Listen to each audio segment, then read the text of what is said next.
Hey everybody, welcome back to J.P.s World of Wrestling. I am a man J.P. And today, with my special edition backdrop there, like I said before, like I keep saying, that my wife and I are moving, that's why no regular backdrop. Anyway, that doesn't matter. Today, we're talking about the Royal Rumble. And we're on Royal Rumble 1996. And once again, it's coming to you from this DVD anthology box set. This is Volume 2. And Royal Rumble 1996. Let's take a look at Royal Rumble 96. Now, 96 is one that I've seen many times before. Because I actually used to have the VHS tape of Royal Rumble 96. And it's one that I bought in a special tape store, I guess, in the mall, where they would sell all kinds of stuff, including, they had quite a few wrestling things. So, anyway, 96, it was a pretty good year in the WWF, I think. They had Duke the Dumpster Droese versus Hunter Hearst Helmsley, in which the winner would be number 30, and the loser would be number 1. So Duke the Dumpster Droese actually ended up winning the match. Therefore, Hunter Hearst Helmsley, or Triple H, he would have to be number 1 in the Rumble match. So, yeah. And then there was Jeff Jarrett versus Ahmed Johnson. Ahmed Johnson, he was an up-and-comer in 96. They were trying to push him. They were trying to push him to the moon because he was this big, strong guy. But the problem is, in his promos, you could never really understand what he was saying, because he was so intense, talking so intensely, you couldn't really know. He was like, "Do baby, I'm gonna say do baby." It's almost like he was barking. And the thing is, I liked Ahmed. I thought he was cool. I thought he was a cool character. But yeah, you couldn't really understand what he was saying in his promo. So,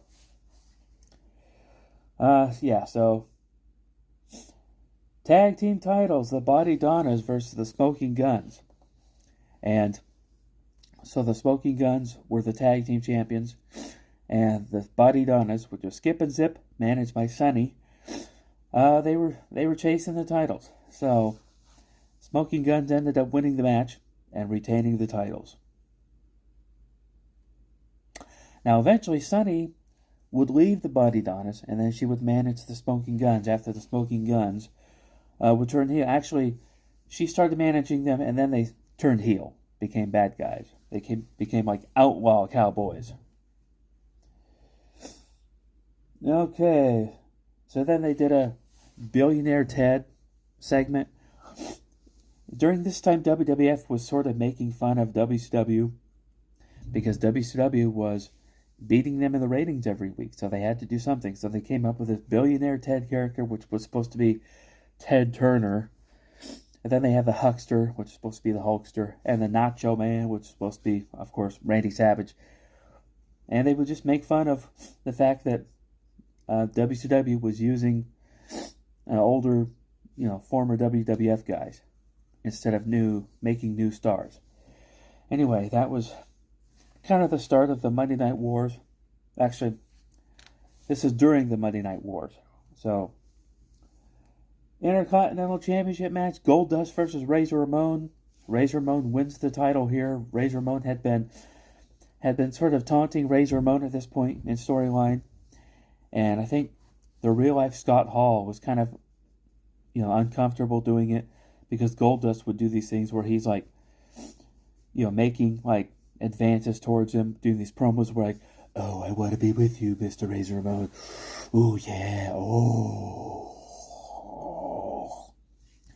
And Razor, of course, he's got a wife and family and a home. He doesn't want to have to deal with this kind of stuff. So he wasn't really comfortable with it. But nevertheless, they had this match, and Goldust actually, I believe, won the Intercontinental title here with the help of Marlena. I think this is where they debuted Marlena, which was actually Goldust's actual real wife. So then we had comments from Royal Rumble participants, and then we had the Royal Rumble itself. And the Royal Rumble match was actually won for the second year in a row by Shawn Michaels. And it came down to him and Diesel at the last, but Shawn Michaels gave him sweet chin music. Diesel went over the top rope. And then so Shawn Michaels would go on to wrestle Bret Hart in an Iron Man match at WrestleMania. So 1996, I kind of enjoyed 96, certainly more than 95.